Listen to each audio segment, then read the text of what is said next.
Hello there. Welcome back to my channel. Asha here. Halloween is around the corner, and what's the one thing that we are doing? Well, that is digging for the best horror novels. And since I read horror so much, it only made sense to bring to you some of my best horror experiences. So in today's video, we are going to look at some of the best horror novels that are not too high on the horror quotient and yet manage to dazzle you with their plots or characters. So the first book that we are going to talk about today is one from the Queen of Mysteries, and that is Agatha Christie. And this novel is And Then There Were None. The plot follows the stories of these 9 characters who are chosen to come to an island, and there is a thread that kind of binds all of these characters together.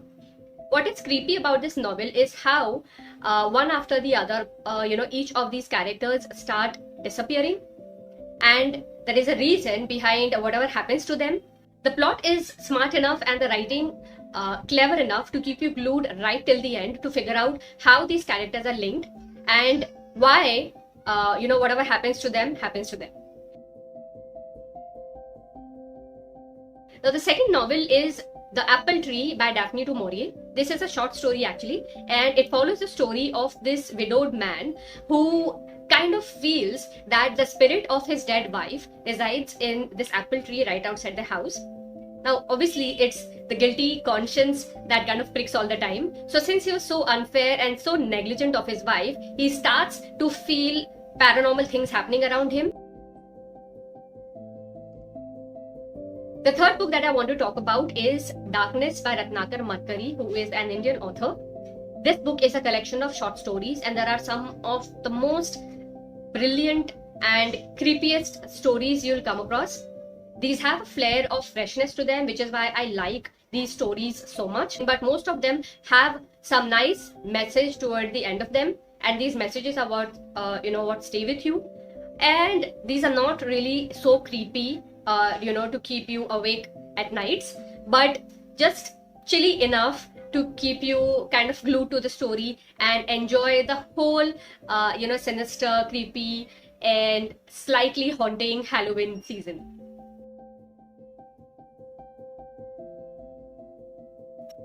The fourth book on the list is one that I guess all of us have probably heard about, and this is Amityville Horror by Jay Anson. This book follows the life of the Lutz family who move into the Amityville mansion and what happens to them after that, because this mansion is considered to be haunted, and what happens to this family just in a span of 28 days. Why do they have to flee their house, and what happens to the senior Lutz member, who is the head of the family. All that is quite chilly. So if you've not read this book, you should definitely read it. The fifth book on this list is The Face in the Dark by Ruskin Bond. Again, one of my most favorite authors, and he just has a way, with writing horror. His stories hardly, scare you, and they are those sweet, cute, innocent tales with, a slight twist of horror to them. This story is similar. It follows this boy, young boy who runs from his boarding school, and who he meets on this dark alley one night, and what happens to him eventually. The next book is Haunted by Neil DeSilva. Now, Neil DeSilva is an Indian author, and in this book he's written about his experiences traveling to these different infamous haunted locations in India along with this paranormal investigator Jay Elaine. Now, this book again is a collection of short stories, and it has weird tales, centered around the weird traditions in India, especially, the rural landscapes. The seventh book is The Lottery by Shirley Jackson. There is this village. What happens is there is a lottery system where one person is picked up every month from the community, and this person is stoned to death by the town people. Now, why that person is stoned to death, what is with this weird, rather, macabre tradition, is something you'll find out when you read the story. I urge you to read this because there are a lot of things that you learn from this book, especially about the blind following of traditions that happen in some parts of the world still.